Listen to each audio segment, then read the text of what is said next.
जब बात गहरे अंतरिक्ष की आती है तो हमारा ध्यान सबसे पहले जाता है एलियंस पर, क्योंकि प्राचीन काल से लोग एलियंस को मानते आए हैं। ऐसा माना जाता है कि उनके एलियंस के साथ संबंध थे और नासा के एस्ट्रोनॉट्स ने तो अब खुद कह दिया है कि उन्होंने भी एलियंस और यूएफओ को देखा है। और ये बात कही है उस एस्ट्रोनॉट ने जिसने खुद 520 दिन स्पेस में काटे हैं। आज की वीडियो में हम जानेंगे उस रहस्यमय सैटेलाइट के बारे में जो 13,000 साल से इस धरती के ऑर्बिट का चक्कर लगा रही है। ऐसा माना जाता है कि ये एक एलियन सैटेलाइट है जिन्हें एलियंस ने पृथ्वी पर इंसानों पर नजर रखने के लिए छोड़ रखा है। और जानेंगे एक मेगा स्ट्रक्चर के बारे में जो कि 1.8 बिलियन लाइट ईयर्स बड़ा है और साइंटिस्ट का ऐसा मानना है कि ये मेगा स्ट्रक्चर एलियंस ने बनाया है। तो इस वीडियो को पूरा देखना, बिल्कुल स्किप मत करना, क्योंकि चलेंगे आज हम स्पेस की ऐसी सैर पर जानने के लिए ऐसी बातें जो आपका दिमाग घुमा देंगी। तो बिना किसी देरी के शुरू करते हैं आज का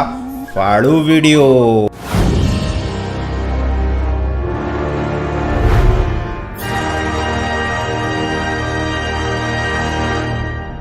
ब्लैक नाइट सैटेलाइट। वैज्ञानिकों और यूएफओ शोधकर्ताओं के अनुसार ये सैटेलाइट करीब 13,000 साल पुराना है। उनका मानना है कि ये एक कृत्रिम उपग्रह है जो हमारी धरती के पोलर ऑर्बिट में चक्कर लगा रहा है और वैज्ञानिकों ने इसको बड़ा स्टाइलिश नाम दिया है ब्लैक नाइट सैटेलाइट। और इसके बारे में अभी नहीं बल्कि 1928 में पता चल गया था, जबकि 1954 तक मतलब 1954 तक इंसानों के पास ऐसी टेक्नोलॉजी ही नहीं थी कि वो अंतरिक्ष में कोई सैटेलाइट भेज पाए। निकोला टेस्ला का नाम आप सभी लोगों ने सुना होगा और स्कूल की किताबों में भी जरूर पढ़ा होगा। ये एक एक्सपेरिमेंट कर रहे थे जिसमें वो इलेक्ट्रिसिटी को वायरलेस तरीके से ट्रांसफर करना चाहते थे ताकि ये सब तारों वारों का झंझट पूरी तरह से खत्म हो जाए। मतलब सोच रहे हो क्या कूल इन्वेंशन था, इलेक्ट्रिसिटी वो भी वायरलेस। लेकिन इसी एक्सपेरिमेंट के दौरान उन्हें एक अनआइडेंटिफाइड सिग्नल मिला और ये सिग्नल कहीं से बार बार आ रहा था। और जब इस सिग्नल के बारे में रिसर्च की गई तो पता चला ये आ रहा था एक यूएफओ से जो कि हमारी धरती के चक्कर लगा रहा था। जी हाँ, यही था ब्लैक नाइट सैटेलाइट। और उसके बाद नासा के कान खड़े हो गए, लेकिन फिर भी इसके बारे में पूरी जानकारी पता लगाने के लिए नासा को बहुत सारे साल लग गए। इस आर्टिफिशियल सैटेलाइट का पहला सबूत मिला 1998 में, जब नासा इतना कैपेबल हो गया कि वो अंतरिक्ष में गया और साथ ही साथ इस सैटेलाइट का फोटो भी खींच कर लाया। और इन फोटोज ने पूरी दुनिया में तहलका मचा दिया। लोगों ने तरह तरह के सवाल पूछने शुरू किए और फिर वैज्ञानिकों ने वही किया जो वो हमेशा करते हैं। उन्होंने बहाने बनाने शुरू कर दिए कि ये किसी स्पेसक्राफ्ट का टूटा हुआ हिस्सा है, ये कोई मामूली सा पत्थर है जो कि सैटेलाइट की तरह दिखता है। क्योंकि भाई साइंटिस्ट कभी सच को मानते ही नहीं कि भाई एलियंस हैं, या शायद वो ये बात जानते हैं लेकिन हमें और आपको बताना नहीं चाहते, या शायद वो सच तो जानते हैं लेकिन वो ये बात सबसे छिपाना चाहते हैं। लेकिन ये तो कुछ भी नहीं है। आगे मैं आपको बताऊंगा एक ऐसे एस्ट्रोनॉट के बारे में जिसने खुद अपनी आंखों से यूएफओस को देखा है। एलियंस के होने के वो बार बार दावे करता है। 520 डेज इन स्पेस। नासा के अंतरिक्ष यात्री स्कॉट कैली अंतरिक्ष में करीब 1 साल से भी ज्यादा गुजार चुके हैं। उन्होंने रिकॉर्ड बनाया है 520 दिन तक स्पेस में रहने का और ये दुनिया की सबसे बड़ी स्पेस एजेंसी के एस्ट्रोनॉट हैं और इनका दावा है कि एलियंस होते हैं। इन्होंने खुद अपनी आंखों से यूएफओस को स्पेस में देखा है और एक बार नहीं कई बार। लेकिन फिर बात घूम फिर कर वहीं आ जाती है। नासा वालों ने इस पूरी की पूरी स्टेटमेंट को रिजेक्ट कर दिया।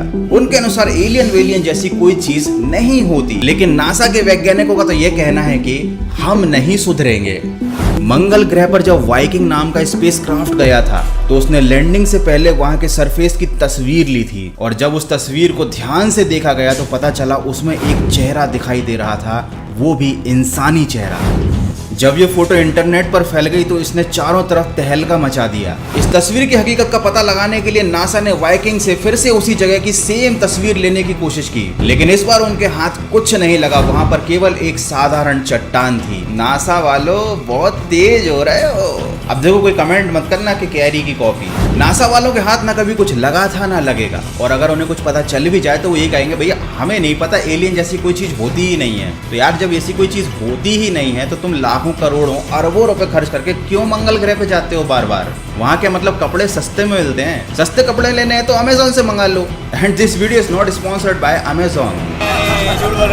तो भैया नासा के पास कुल मिलाकर पैसे बहुत ज्यादा हैं। उन्हें खर्च करने के लिए वो दुनिया नहीं घूम सकते तो वो कभी मंगल पर चले जाते हैं, कभी चांद पर। बस एलियन जैसी कोई चीज कहीं होती ही नहीं है according to them. Dyson sphere by aliens. एक मेगा स्ट्रक्चर जो स्पेस में मिला है जो कि 1.8 बिलियन लाइट ईयर्स बड़ा है, इतना बड़ा कि इंसान इसके बारे में सोच भी नहीं सकता। इसको कहा जाता है डायसन स्फीयर। लेकिन उसको समझने से पहले समझते हैं कि एक्चुअली में ये चीज क्या है। लेट फिजिसिस्ट फ्रीमैन डायसन ने 1960 में ये कॉन्सेप्ट दिया था। उन्होंने एक ऐसे इमेजिनरी शेल के बारे में बात की थी जो सूरज या किसी तारे को पूरी तरीके से घेर ले। उससे सूरज से निकलने वाली सारी एनर्जी को इलेक्ट्रिसिटी में कन्वर्ट किया जा सकता है। लेकिन इसका साइड इफेक्ट ये है कि सूरज की जो रोशनी है वो स्फीयर के अंदर ही रहेगी, वो ब्रह्मांड में कहीं किसी और ग्रह को नहीं मिल पाएगी। उसका पूरा इस्तेमाल इलेक्ट्रिसिटी बनाने में किया जाएगा। हालांकि ये उनका ख्याली पुलाव था, क्योंकि इतना बड़ा स्ट्रक्चर बना पाना अभी तक तो पॉसिबल नहीं है। लेकिन नासा के वैज्ञानिकों को दूर कहीं स्पेस में 1.8 बिलियन लाइट ईयर्स बड़ी एक ऐसी जगह मिली है जो पूरी तरीके से अंधेरे में डूबी हुई है। ना वहां कोई सूरज है, ना तारा है, ना कहीं कोई और लाइट का सोर्स है।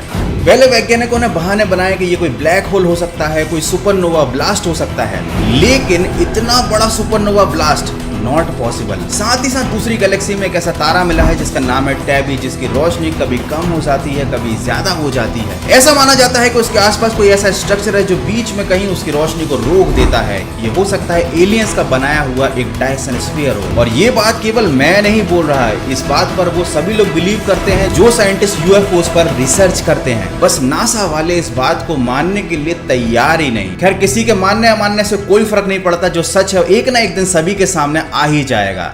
The direction theory. अब मैं आपको ऐसी बात बताने वाला हूं जो सच में आपको सोचने पर मजबूर कर देगी। हमने ये जो समय बना रखा है, ये जो डायरेक्शन बना रखी है, ये केवल धरती पर ही काम करती हैं। मतलब हम कहते हैं कि सूरज पूरब से उग गया, पश्चिम से ढल गया।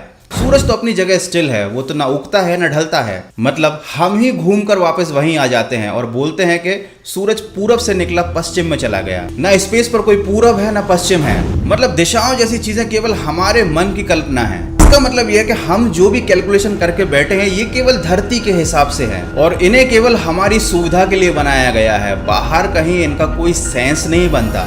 इसका मतलब कि इंसान को ना स्पेस के बारे में जरा सी जानकारी है और ना ही स्पेस में छुपे उन रहस्यों के बारे में जिनको वो हमेशा झुठला देता है। तो यार बस आज की वीडियो को यहीं पर खत्म करते हैं। आई होप कि वीडियो देखने में आपको मजा बहुत आया होगा। और अब मैं आपको बताता हूँ एक सीक्रेट बात, किसी को बताना मत यार। हमको 2 मिलियन सब्सक्राइबर कंप्लीट करने हैं, तो जल्दी से सब्सक्राइब कर दो। किसी को बताना मत, चुपचाप से बटन दबा दो। तो यार वीडियो अच्छा लगा तो वीडियो को लाइक कर देना। नए हो तो सब्सक्राइब कर ही चुके होगे, पुराने हो तो सब्सक्राइब कर ही चुके होगे, तो फिर बचा क्या? कुछ नहीं। मिलते हैं अगले फाड़ू वीडियो में।